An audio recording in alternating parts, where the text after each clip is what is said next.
कथाको शीर्षक हो मधुआ। कथाकार नन्दलाल आचार्य।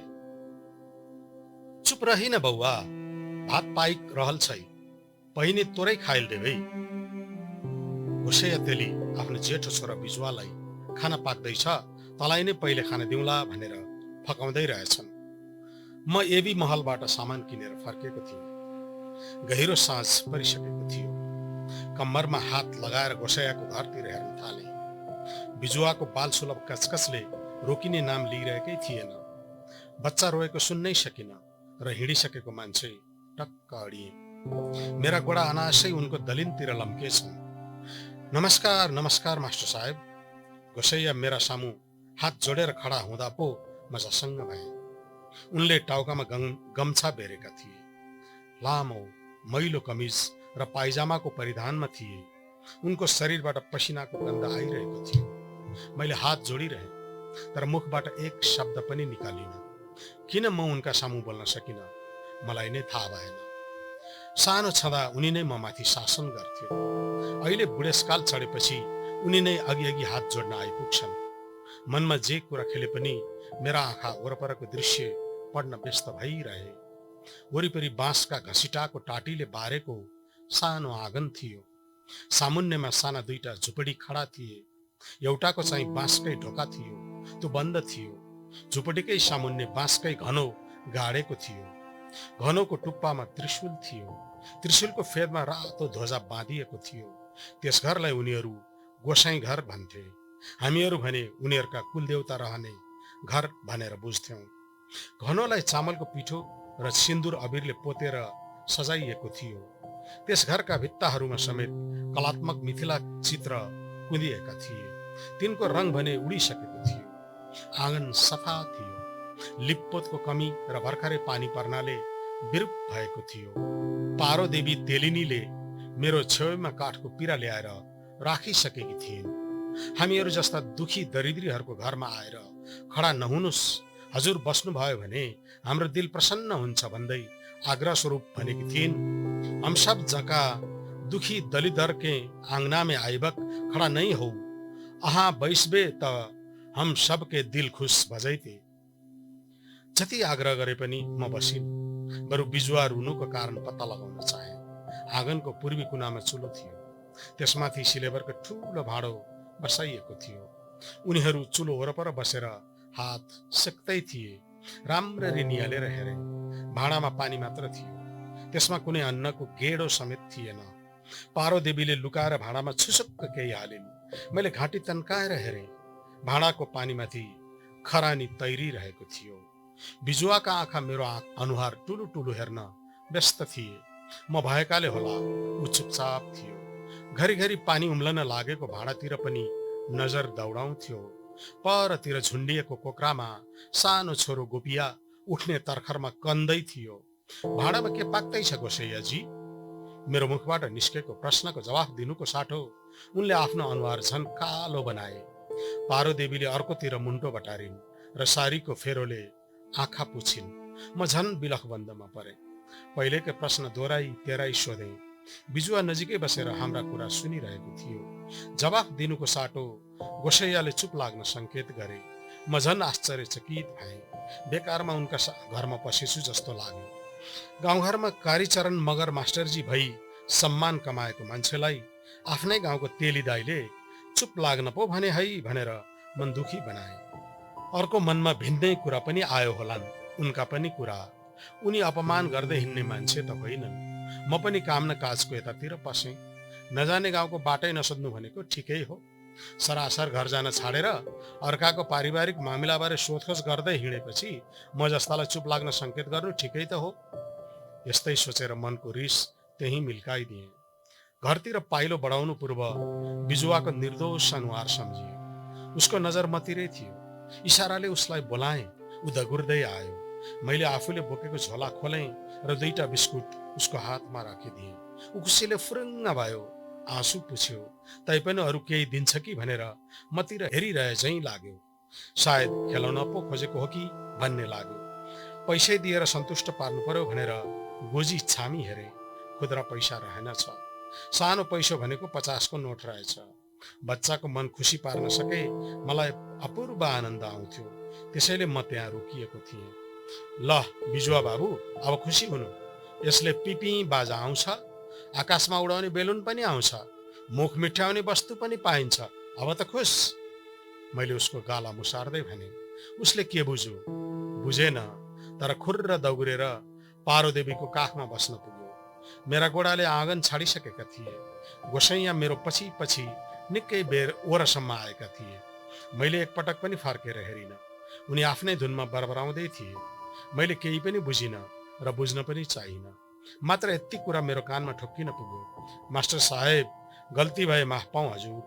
मेरो छोरो हजुरदेखि साह्रै खुस भयो हजुर। हजुरको जय होस्। प्रभुले हजुरको कल्याण गरून्। मैले निर्दयी मन सच्याउन कोसिस गरेँ। फर्केर उनको मुहार हेर्ने मन थियो, तर म भित्रको अहमले दिएन। आफू नफर्की हात मात्र पछाडितिर फर्काएर ठिकै छ भनेर उनलाई साङ्केतिक जवाफ फर्काएँ र सरासर आफ्नो घरतिर बाटो तताएँ।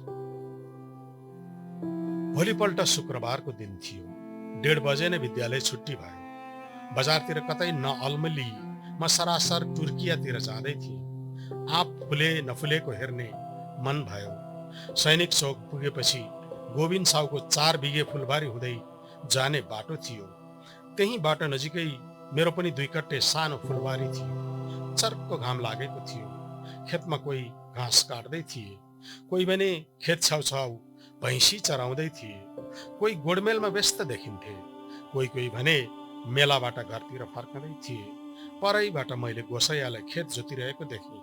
बडा बडा गोरु थिए। उनले जोतेको खेत गोविन्द साउको थियो। ए गोसैया पनि गोविन्द कहाँ हलिबसेका रहेछन्। मेरो मुखबाट अनायासै बोली फुट्यो। मेरो कुरा सुन्ने त्यहाँ कोही पनि थिएन। मैले बेकारमा बोलेर यस बाँझो खेतलाई के गन्थन सुनाएको होला। मनमा जे कुरा खेले पनि चुपचाप म अघि बढ्दै थिएँ।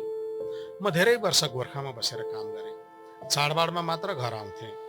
त्यसैले छिमेकका मानिसलाई समेत राम्ररी चिन्दैनथे। गाउँका पुराना मानिसलाई चाहिँ चिन्थे, तर को के गर्छ त्यो भने ठम्याउने अवस्थामा आइपुगेको थिइन। कारण म भर्खरै जिल्लान्तर सरुवा भएर जम्द स्कुल आएको थिएँ। ए कालीचरण सर, यता आउनुहोस्, यता एकछिन सुस्ताएर जानुहोस्। बोली आएतिर म फर्किएँ। परको आँपको बोटमुनि कालो छाता टेकेर गोविन्द साउ खडा थियो। ऊ हातले मलाई नै इसारा गरिरहेको थियो। म उतै लागेँ। गोसैयाको नजिक पुगेपछि उनले मतिर पुलुक्क हेरेर जमिनतिर नजर गाडिहाले। उनको एउटा हातमा अनौ थियो, अर्को हातमा लौरो। उनी सक्त छिटो गोरु धपाइरहेका थिए। म नजिकै पुगेपछि नमस्कार मास्टर साहेब, उनले यति मात्र भन्न भ्याए। मेरो मुखबाट जवाफ फर्कला कि भनेर प्रतीक्षा गर्न पनि सकेन। मैले टाउको उठाएर उनीतिर हेर्दा गोरु जोत्दै निकै टाढा पुगिसकेका थिए। मैले केही पनि जवाफ फर्काइन। फर्काउनुको कुनै औचित्य पनि थिएन। फर्काउने मन भए पनि मुख खुल्दै खुलेन। अघिल्लो दिनको दुखेसो मनको एक कुनामा जिउँदै थियो। अर्कातिर मालिकका अगाडि नै उसको हलीलाई गफमा भुल्याएर काममा बाधा दिन पनि गाह्रो थियो। उता गोविन्द हातले इसारा गरिरहेको थियो। केही बेरमै म हात जोड्दै गोविन्द सामु खडा हुन पुगेँ। उसले बस्न भन्यो। मैले उठेरै केही कुरा भए भन्न आग्रह गरेँ।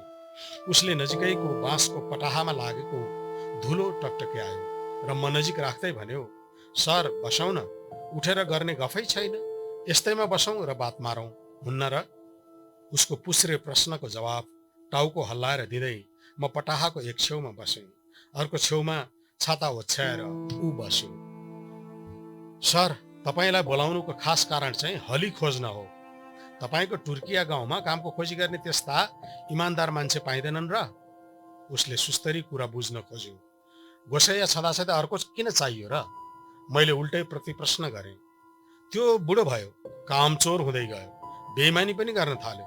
उसले गोसैयाको भेद खोल्न खोज्यो। चित्त बुझ्दो काम नभए यहाँ यसकारण मलाई मन परेन।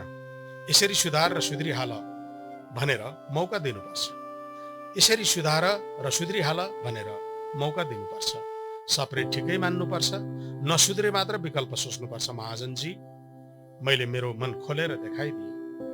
ऊ त अझ रौद्र रूपमा पो आयो। आँखा ठुल्ठुला पार्यो। कालो मान्छे रिसले झन् रातो पिरो भयो। पटाबाट जुरुक्क उठ्यो। मेरो अनुहारमा भएका रेखा दौडिएको देखेर होला ताउर माउर गर्न थाल्यो। म सल्लाह बाँड्दै हिँडेको होइन, मागेपछि दिएको मात्र हो। नराम्रो लागे अस्वीकार गर्दा भइहाल्यो नि, किन हाउभाउ देखाएर मलाई नै भयभीत पार्न खोज्नु? मेरा मनमा यस्तै कुरा आए, तर मुखबाट निस्कन भने सकेन। तपाईँ मास्टर जस्तो मान्छे, ससाना केटाकेटीहरूलाई हप्काउने, तर्साउने र हराउने मान्छे भएर म जस्तो पाको र गाउँकै गन्ने मान्ने मान्छेलाई उपदेश दिँदै हिँड्नुहुन्छ? तपाईँको बकवास तपाईँसँगै राख्नुहोस्, चाहिँदैन मलाई कसैको अर्थी उपदेश। उसले आफ्नो कालो मन प्रष्ट देखाइदियो। म भने पटामाथि नै बसेको बसै भएँ। यो गोबिने साउ ननीको मान्छे नै हो, लिनुदिनु केही नभएको म जस्तो मान्छेसँग त यसरी रिसाउँछ। यसका अधीनस्थ नोकर चाकरसँग झन् कस्तो व्यवहार गर्ला। यसपटक पनि मेरो मन मडारियो, तर ओठ भने खुलेन। मात्र टुलु टुलु त्यसैलाई हेरिरहेँ। म शब्द हराएको अवस्थामा थिएँ। के भनौँ के नभनौँ भइरहेको थियो। तपाईँ के बुझ्नुहुन्छ त्यस गोसाइयाको बारेमा? उसले प्रश्नसूचक नेत्रले मलाई हेरिरह्यो। म अझै चुप थिएँ। ऊ छाता टेकेर मेरै सामुन्नेमै खडा भयो र मबाट जवाफ आउला कि भनेर पर्खिरहेको थियो। म प्रतिक्रियाविहीन भएको देखेर आफै भटपट्याउँदै गयो। सुन्नुहोस् त्यस गोसाइयाका कर्तृत्वहरूको कहिरन। खाजाका लागि जति रोटी दिए पनि कहिल्यै प्रशस्त भयो भनेन। 7-8 वटा दिँदा पनि पुग्यो भनेन। कारण धेरै पछि मात्रै खुल्यो। उसलाई खान दिएको आधा रोटी गोजीमा पो हाल्दो रहेछ। म छक्क परेर सुनिरहेको थिएँ। गोसाइया हलो जोत्दा जोत्दै घरिघरि हामीतिर पुलुक्क हेर्थे। म पनि उसै गरी उनीतिर हेर्थेँ र तुरुन्तै गोविनको अनुहार निहाल्नतिर फर्किहाल्थेँ। खाना खाँदा पनि धेरै माग्थ्यो, रुचेसम्म खान्थ्यो। बचेको जुठो भात प्लास्टिकमा हालेर घर लान्थ्यो। बन्देज गरेपछि भात रहनै दिएन, सबै खाएर सक्न थाल्यो। माना 2 चामलको भात एकै छाकमा तुर्याउँछ। गोसाइयाको खानपिन बारे असन्तोष बताएर सकिएकै थिएन। मैले हाई काडेँ। ऊ सचेत भयो। प्रसङ्ग बदल्दै अलिक सहज हुँदै उसले भन्यो, म यसलाई बदल्न चाहन्छु। भाइ कलुवा कहाँ यसलाई पठाइदिन्छु र यसको ठाउँमा बरु तलब दिएरै नयाँ हली राख्छु। यो गोसाइया मेरो अंशमा परेको थियो, अब यो रोगी पनि भयो। यसमा बुढ्यौलीपन पनि चढ्दै गयो। अब यसको मूल्य सिद्धिँदै गयो। मैले केही भनिनँ। गोसाइया विरुद्धका लामा गन्थन सुन्दा सुन्दा कान पाके। मन थाक्यो। बोल्न मन लागेको कुरा मनमै थन्काएर सकारात्मक जवाफको सङ्केत दिएर उठे र बिस्तारै टुर्कियातिर पाइला बढाउँदै गए। ल है सर, टुर्कियाको सोझो सिधा र बलियो बाङ्गो एकजना हली मेरो कामतमा चाँडै पठाउनुहोस् है। उसले जे भने पनि म रोकिनँ र फर्केर हेरिन पनि। हुन्छ भन्नका लागि मात्र टाउको हल्लाउँदै हिँड्दै गएँ। नजिकैको आफ्नो बारीका रुख निहाले। आँप फुल्न थालेछन्। वरिपरि घुमी घुमी हेरेँ। गोविनको एकल काटे कुराले मेरो मनको दियो निभेको थियो। मन्जरी लागेको र फुलेको आँप देखेर दियो पुनः बल्यो। रुखमुनिको शीतलता र वरपरको सुवासिलो वातावरण पाएर त्यहीँ बसिरहँ झैँ लाग्यो। केही बेर अल्मलिएर म अघि बढेँ। मेरो मनमा गोसाइयाप्रति माया जागेर आयो। घर पुग्नासाथ फर्केर उनका पुगौँ लाग्यो। यद्यपि उनी दिनभर गोविन कहाँ हलो जोत्दै थिए। घरमा भेटिने कुरा आएन। काममा बाधा पुर्याउन खेतमै जान मिलेन। त्यस्तो नभेटी नहुने खासै काम पनि होइन। उनको दिनचर्या बुझ्ने मन मात्र हो। म चुपचाप घरमै थच्चिएँ। गोसाइयाको घरमा भएको घटना झलझली याद आयो। खाना पकाउने बेला खरानी पानी पकाउनुको कारण के होला? किन उनका घरमा बाख्रा पाठा मरण च्यासे भएका होलान्? कोक्रामा सुतेको उनको छोरो गोपिया पनि पिलन्धरे देखिन्थ्यो। अर्को बिजुवा पनि उस्तै थियो। उनी आफू मात्रै नभएर पारो देवी समेत दुब्ली पातली थिइन्। कारण के होला? मनमा प्रश्न मात्र थिए। उत्तर पाउन गोसाइया कहाँ नै पुग्नु पर्थ्यो। त्यो दिन त्यत्तिकै बित्यो। भोलि शनिबार सबेरै जाउँला र मौका मिले कुरा बुझौला भनेर रात पनि बिताएँ। मनमा एउटा कुरा आएपछि त्यसको जरोसम्म नपुगी मेरो चित्तै बुझ्दैनथ्यो। चित्त नबुझ्ने बानी अहिलेको होइन, पहिलेदेखिकै हो। अरूभन्दा बेग्लै अपूर्व काममा हात हाल्ने र नमिलेको काम कुरा मिलाउने, मिल्न नचाहनेलाई चाहिँ चट्टै छडिदिने बानी अझैसम्म थियो। शनिबारको दिन आयो। मैले स्कुल जान परेन। एका बिहानै म गोसाइया कहाँ पुगेँ। बाहिरको गोरेटो बाटोबाट अनुमान लगाउँदा उनी उठेकै रहेनछन्। एका बिहानैदेखि बिजुवा र गोपियाले खाने कुरा मागेर पारो देवीलाई वाक्क दिक्क लगाउँदै रहेछन्। कसैले थाहा नपाइकनै म बाटोबाटै फरक्क घुमे। बाटो मास्तिरको पञ्चदेव यादवको किराना पसलमा केही खानेकुरा र खेलौना किनेर फर्किएँ। मैले आँगन टेक्नासाथ गोसैया हात जोड्दै मेरा सामु खडा भए। पारो देबु चाहिँ गोपियालाई दुध चुसाउँदै रहेछन्। कोल्टे फर्केर मजेत्रोले बच्चालाई ढाकेर घोसे मुन्टो लगाइन्। गोसैयाले नै बस्ने मुढा दिए। बिजुवा टुलु टुलु मलाई नै हेर्न थाल्यो। उसको हातमा प्लास्टिकको झोला थम्याइदिए। ऊ खुसी हुँदै पारो देवीसँग टाँसिन गयो। बिजुवा बौवा, गोपिया के खातिर कनिमनी खाइल राख दिय। गोपियालाई समेत थोरै खानेकुरा राखिदिन गोसैयाले भने। बिजुवा केही नबोलिकन खान थाल्यो। पारो देवीले केही खानेकुरा गोपियाका लागि भनेर छुट्याइ राखिन्। गोसैया बाँसको दतिउनले दाँत सफा गर्न थाल्यो। मैले एक लोटा चिसो पानी मागे। गोपियालाई कोक्रामा सुताएर उनी पानी लिन गइन्। गोसैया पनि सरसफाइबाट निवृत्त भएर आयो। मैले तनी पानी पिएर रित्याएँ। पानी र दुवै दम्पतिको आदर सद्भावले मेरो मन तृप्त भयो। मेरो मुहार अझ हँसिलो भयो। गोसैयाको मुहार भने अँध्यारोको अँध्यारै थियो। गोसैया दाई, आज तपाईँलाई फुर्सद छ कि? मेरो अप्रत्याशित प्रश्नको जवाफ दिन उनी हच्किए। अनुहार अरू भयभीत पारे। मैले नै उनको जीवनमा ठुलै सङ्कट थप्दैछु जस्तो गरे। अरे, तपाईँ र हामी त यही माटोमा लडीबुटी गर्दै हुर्केका मान्छे नहौँ। सबैको दुःख दर्द सबैलाई थाहा छ। मलाई तपाईँले नै डोराई डोराई आलीघुरी खेल भन्दै खेतको गराभित्र यताउता छलिएर अरूले छुनबाट जोगिन सिकाउनुहुन्थ्यो। आसपास खेल्न भन्दै लुक्न लगाउनुहुन्थ्यो। मैले पुराना कुरा उक्काउन खोजेँ।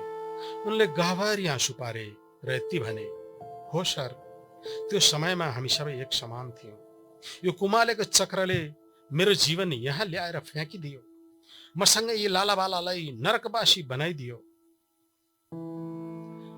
तपाईँ त्यही 5-7 वर्ष जेठो न हुनुहुन्छ। हामी एउटै ड्याङका मुला हौँ। मनको व्यथा म कहाँ पनि बिसाउन सक्नुहुन्छ। म पनि तपाईँको भाइ नै हुँ। सके सहयोग गर्छु, नसके पनि जाने बुझेको बाटो देखाउँछु। मैले आफ्नोपन दर्शाउन खोजेँ। भन्छु सर, भन्छु। आज म सबै कुरा भन्छु। तपाईँ जस्तो समाजको भद्र भलाद्मीलाई नभनेर कसलाई भन्नु त? उनले थपे, अब मेरो बाँच्ने आधार गुम्दै आएको छ। शरीर रोगाएपछि 2 सन्तान भए। तिनलाई हुर्काउन धौ धौ परेको छ। समस्या एक्लै आउँदैन दाई, समाधान समेत बोकेर आउँछ। भन्दै जानुस्, समाधान निस्कँदै जान्छ। मैले गहिरो कुरा सरल तवरले राख्ने प्रयत्न गरेँ। उनले पारो देवीलाई बोलाए र नजिकै बसाए। बिजुवातिर हेरे। उसलाई बालसुलभ क्रीडामा मक्ख र मस्त भेटे। गोपियालाई भने गहिरो निद्रामा घुर्दै गरेको पाए र मेरै सामुन्ने टुक्रुक्क बसे। सर, मेरा पिता पुर्खा पनि धनी थिए। तुर्किया मगर टोलीको मान्छे। तपाईँलाई पनि थाहा छ। मेरो शैशवकाल र युवावस्था मोज मस्तीमै बित्यो। पछि बानी बिग्रियो। जाँड रक्सीमा ध्यान गयो। गाँजा चरसमा लत बस्यो। पैसा छौन्जेल खाइयो। मोज मस्ती गरियो। गोजी रित्तिएपछि लहान बजारतिर दिउँसे लुटपाट र चोरी डकैती गर्न थालियो। मती बिग्रेपछि अनेक थरी हुन्छ। एक दिन प्रहरीको फन्दामा परियो र जेलको बास भयो। उनले पश्चातापका आँसु पुछे। रिसले गर्दा बाबुचाहिँले उनलाई मरिसकेको घोषणा गरेछन्। काजक्रिया समेत गरेछन् र असनपुर गाउँ पञ्चायतमा गई मृत्यु दर्ता प्रमाणपत्र समेत बनाएछन्। पत्नी बितेपछि बाँकी 3 भाइ छोराको नाममा जग्गा र जायज यथा बाँडफाँट गरेर आफू जोगी बनेर हिँडेछन्। पुराना दौतरीसँग गोसैयाले खानदानकै नाक काट्यो। त्यसलाई मुहार नदेखाइकन मर्छु भन्थे रे। 7 वर्ष जेल भुक्तान गरी घर आउँदा गोसैयालाई कसैले पनि घरभित्र छिर्न दिएनछन्। क्रियाकर्म गरिसकेको मान्छे भनेर गाउँलेहरूले पनि आँगन टेक्नसम्म दिएनछन्। यसरी उनी पुरै सडक छाप बनेछन्। त्यसपछि म रोबिन साउ कहाँ काम गर्न थालेँ। निकै वर्ष सेवा गरेँ। यी पारो पनि उनकै घरमा भाँडा माझ्दी रहेछन्। मालिकहरूकै रोबरमा हामीले बिहे गरौँ। पछि दाजुभाइमा अंशबण्ड हुँदा गोविन्दले हामीलाई आफ्नो भागमा पार्यो। छोरो जन्मेपछि भने हामीलाई बस्न यो जमिन देखाइदियो। हात जोड्दा जोड्दा बल्ल तल्ल पारोलाई मुक्त गरिदियो। मलाई भने काममा जोताको जोताइ छ। उनका लामा कुरा अझै सिद्धिएका थिएन। अनि तपाईँलाई किन काममा जोताएको त? मैले जिज्ञासु आँखाले उनीतिर हेरे। मन खुसी भएका बखत कहिलेकाहीँ 2-4 पसेरी धान दिइहाल्थ्यो, नत्र रित्तै घर फिर्नु पर्थ्यो। रोबिन जिउँदो छँदा छोरो जस्तो व्यवहार गर्थ्यो। उसको शेषपछि पुरै भतुवा बनियो। अझ गोविन्दको शासनमा बस्न परेपछि मान्छे होइन, जनावर नै सम्झन थाल्यो। उनका आँखा आँसुले फेरि भरिए। यद्यपि मेरो प्रश्नले भने जवाफ पाएको थिएन। छोरो सानो भएकाले पारो अर्काको काममा जान पाउँदिनन् अनि आधा रोटी बचाएर ल्याएर खुवाउँथे। त्यसमा पनि रोक लगायो। उब्रेको भात पनि ल्याउन दिएन। घरमा अन्नको गेडो नभएको बखत खरानी पानी पिएर सुत्छौँ। बिजुवा र गोपियाको चित्त बुझाउन नसक्दा मन खिन्न पार्छौँ। उनले आफ्नो दुःखको नालीबेली प्रस्ट्याउन खोजे। अझै मेरो मन भरिएको थिएन। मैले त्यस्ता विवश प्राणीहरू पनि हुन्छन् भन्ने सोचेकै थिएन। शौच कर्मका लागि म चुपचाप उठेर घर पछाडिको एकान्त स्थलतिर लागेँ। उनीहरू दुवै मलाई हेरिरहेकै थिए। म फर्केर यथास्थानमा बसेँ। मात्र जिज्ञासु नेत्रले उनीहरूलाई नियालिरहेँ। उनीहरूले मलाई रिसाएर उठेर गएको भन्ठानेका रहेछन्। मेरो पुनः आगमनले खुसी देखिए। गोसैयाले हिजोको गोविन्दसँगको बातचित बारे सोधे। मैले पनि रिट्ठो नबिराई एक केसरा छोडाइदिएँ। मेरो कुरा सुनेर उनी आत्तिए। मैले न्याय दिन भरमग्दुर प्रयास गर्ने आश्वासन दिएँ। उनी केही आश्वस्त भए। उनले भ्याङले कमिजको ठुलो गोजी देखाउँदै भने, के गर्नु सर, पहिले अर्काको लहै लहैमा लागेर असत्यको बाटोमा लागियो र बाबुको नजरमा जिउँदै मरियो। अहिले आफ्नै परिवारको माया मोह र सामाजिक बन्धनले घुमाउरो बाटो भएर असत्य काम गर्नु परेको छ। यसले के परिणाम ल्याउने हो थाहा छैन। म अझै रणभुल्लमा थिएँ। कमिजको त्यो गोजी कपडाको नभई बलियो खालको प्लास्टिकको थियो। म छक्क परेर हेरेको हेरै भएँ। गोविन्दका आँखा छल्न आफैले बनाएको यही प्लास्टिकको गोजीमा अटेसम्म भात हाल्छु। धेर थोर सुक्खा तरकारी समेत कोच्छु। बिदाबारी भएर सरक्क घर आउँछु। थालमा खन्याउँछु र गोजी धोएर सुकाउँछु। यिनीहरूका लागि बेलुकाको खाना त्यही हुन्छ। काममा जान नसकेको दिन चामल नहुँदा प्राय खरानी पानी नै हाम्रो खाना बन्छ। गोसैयाका कुरा सुनेर म हैरान भएँ।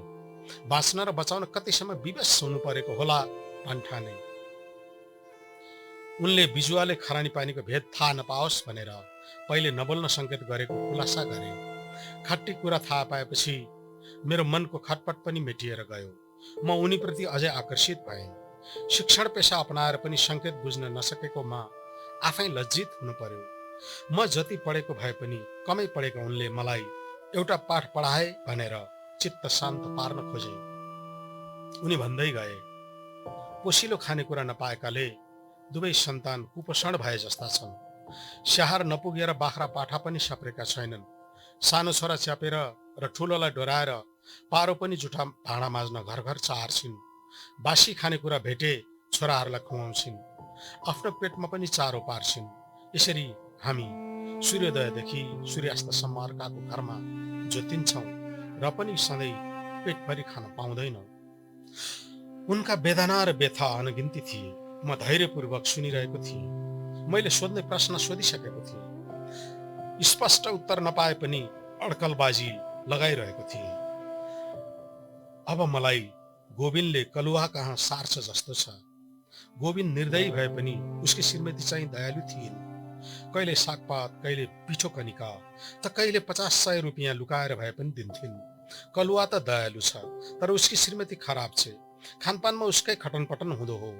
खै कसरी गुजारा चलाउनु खुन्नी। उनले सम्भावित अप्ठ्यारो क्षणबारे खुलस्त पारे। उनी मसँग छोराहरूको भविष्य सपारी दिन अनुनय विनय गरिरहेका थिए। उनको मनमा छोराहरूले आफ्नै जस्तै कसैको निगाहको जीवन बाँच्नु पर्ला भन्ने त्रास थियो। दाइ, अब तपाईँले चिन्ताको होइन चिन्तनको बाटो समात्नुपर्छ। अब कसैको हली बस्ने होइन, आफैले उद्यम गर्नुपर्छ। इमान्दार प्रयास गर्ने हो भने सफल भइन्छ। एक्लै होइन, समूहमा मिलेर नयाँ काम थाल्नुपर्छ। मैले एकहोरो भट्टाइरहेको सुनेर उनी छक्क परे। मैले यस जुनीमा आफैले उद्यम गर्ने सोचेको छैन। बिजुवा र गोपियालाई यही समाजको मान्छे बनाउने रहर छ। आफूलाई त पशुकै जीवन स्वीकार्य छ। उनका उँधोगति उन्मुख गन्थन सुनेर म वाक्क भएँ। छोराहरू सपार्ने र उचित वातावरण दिने जिम्मा मेरो भयो। किनभने म यी गाउँकै मास्टर हुँ। मास्टरले जिम्मा लिएपछि नसा पर्ने कुरै छैन। मैले आश्वस्त पार्न खोजेँ। मेरा कुराले उनको मुहार उज्यालियो। तर म तपाईँलाई उकालो चढाउन खोज्छु, तपाईँ किन ओह्रालो झर्न खोज्नुहुन्छ? किनभने म उठ्नै नसक्ने गरी ऋणले भासिएको छु, उनले भने। उखानै छ नि, घोडा चढ्ने नै लड्छ भनेर। त्यसै भनेको होइन, काम गर्नेले नै झमेला बेहोर्नुपर्छ। मैले प्रस्ट्याउँदै भने, सरिँदै साथीहरू खोज्नुपर्छ, समाजलाई गुहार्नुपर्छ, ऐँचो पैँचो गरेर ऋणसिन तिर्नुपर्छ, आफू भलो हुनुपर्छ, जगतै भलो हुन्छ। बडो सकस मान्दै उनले भनेका थिए, गोविन्दको ऋण हो। मान्छे त तँ बेइमान हो, तर ऋण चाहिँ इमानकै हो। रोबिन चाहिँ मान्छे इमान्दार हो। को रोबिन? गोविन्द र कलुवाको बुबा क्या? उनले सहजै उत्तर दिएका थिए। रोबिनको नाम सुन्नासाथ म बाल्यकालतिर फर्किएँ। हामी चौरमा खेलिरहेका केटाकेटीलाई भेला पारेर ऊ कामतमा लैजान्थ्यो। दुध दही खुवाउँथ्यो। हामी जस्ता ससाना बालबच्चाले खाइदिए, घर दलान कुल्चिदिए सह बस्छ भन्थ्यो। बेला बेला गाउँभरका बालबालिका भेला पारेर खिर पुरी तरकारीको भोज खुवाउँथ्यो। तिमीहरू सबै कृष्ण र राधाका रूप हौ भनेर हौसला दिन्थ्यो। ए, त्यो रोबिनको ऋण हो भने कुरा गरौँला नि त। यिनै बिजुवा र गोपियाको नाममा पनि त्यसले भाका दिन्छ नि, मैले सहजै भनेको थिएँ। त्यसपछि उनी चुप लागेका मान्छे निकै बेरसम्म बोलेनन्। अनर्गल कुरा पो गरे कि भनेर म सोचमा परे। जति सोचे पनि खराब कुरा गरे जस्तो लागेन। वल्ल परेर हेरेको धेरै भए। अब यति कुरा चाहिँ सुनाइसकेपछि कुरोको चुरो नसुनाई मनले मानेन। तपाईँले पनि मलाई त्यत्तिकै नछाड्ने हुनुभयो। म सविस्तार भन्छु, तर एउटा शर्तमा मात्र भन्छु। गोसैयाले भनि नसक्दै मेरो मुखबाट निस्किहाल्यो। कस्तो शर्त? भन्नुहोस् न, म मान्न तयार छु। उनलाई रोबिन साहुले कसैलाई नभन्न कसम खुवाएको रहेछ। रोबिनको स्वर्गवास भइसकेको यत्तिका वर्षपछि कसम तोड्दा फरक नपर्ला भन्ठानेर उनी सुनाउन तयार भएका रहेछन्। ठिक छ, जेसुकै होस्, मैले अहिले बोलेका कुरा हजुर र पारोले मात्र सुन्नुभएको छ। अरू कसैले नभन्नु होला म उसको घरमा निशुल्क नोकर किन भएको भनेर। मैले टाउको हल्लाएरै स्वीकृति जनाएँ। पारो पनि रहस्यमय कुरो सुन्न चनाखो भएर अघि सरिन्। उसलाई अनेक थरीको मुद्दा रहेछ। अदालतले तोकेको आर्थिक दण्ड तिर्न नसक्दा उनी जेल परेका रहेछन्। उनी जेलमा छँदा जालसाजीको मुद्दामा रोबिन पनि परेको रहेछ। एकै गाउँका भएकाले उनीहरू दुवैको हिमचिम बढेछ। रोबिनले आफू मुक्त भएपछि आर्थिक दण्ड तिरिदिने र मुक्त पार्ने वचन दिएको रहेछ। धनी बाबुको छोरो भएकाले गोसैयाले ऋण तिर्छन् भन्ने ठानेको रहेछ। नतिरे उनको अंशबाट असुल उपर गर्ने सोचेको रहेछ। 6 महिनाभित्र चुक्ता नगरे मासिक 5% दरले ब्याज तिर्नुपर्ने शर्त रहेछ। सोही बमोजिम रोबिनले 5 लाख रुपियाँ बुझाएर गोसैयालाई जेल मुक्त गरिदिएछ। पछि कानुनी रूपले मृत्यु भएको प्रमाणित भएपछि र बाबुको अंश पनि नपाउने भएपछि उनी बिलखबन्दमा परेछन्। ऋण चुक्ता गर्न नसक्दा उनी रुपैयाँको ब्याज स्वरूप हली बन्न बाध्य भएछन्। मैले बिस्तारै पो थाहा पाएँ। सैनिक चौक, टुर्किया, लालपुर, जमदह गाउँतिर उनको नयाँ नाम प्रचलित रहेछ, बंधुआ।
को रगत पसीनाले, पुरखा को रगत पसीनाले, देश यो आबाद भो पुरखा को रगत पसीनाले, देश यो आबाद भो, बन्यो एक नेपाली प्रीति में संवाद भो, पुरखा को रगत पसीनाले, देश यो आबाद भो, बन्यो एक नेपाली प्रीति में संवाद हो। नफरत को फिलिंगोले, यो घर की न जलायो, नफरत को फिलिंगोले, यो घर की न जलायो, नफरत को फिलिंगोले, यो घर की न जलायो, फगत एकलो तिम्रो भूल ले, फगत एकलो तिम्रो भूल ले, देश यो बर्बाद भो, फगत एकलो तिम्रो भूल ले, देश यो बर्बाद भो, फगत एकलो तिम्रो भूल ले, देश यो बर्बाद भो। कवि राजेन्द्र विमल, जनकपुरबाट।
समरका यात्रीहरू झुकेनन् जेलमा, सुरुमा खानी दिवाला फोडी निस्किए झरीमा।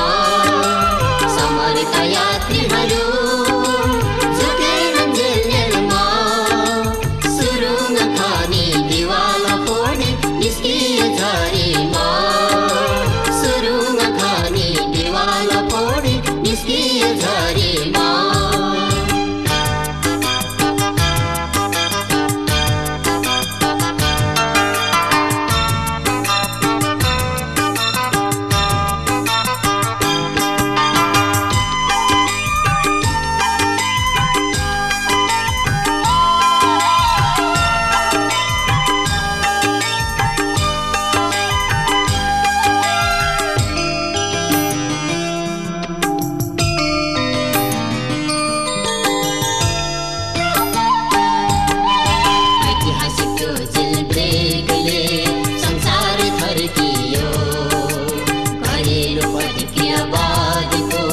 छाती नै चर्कियो।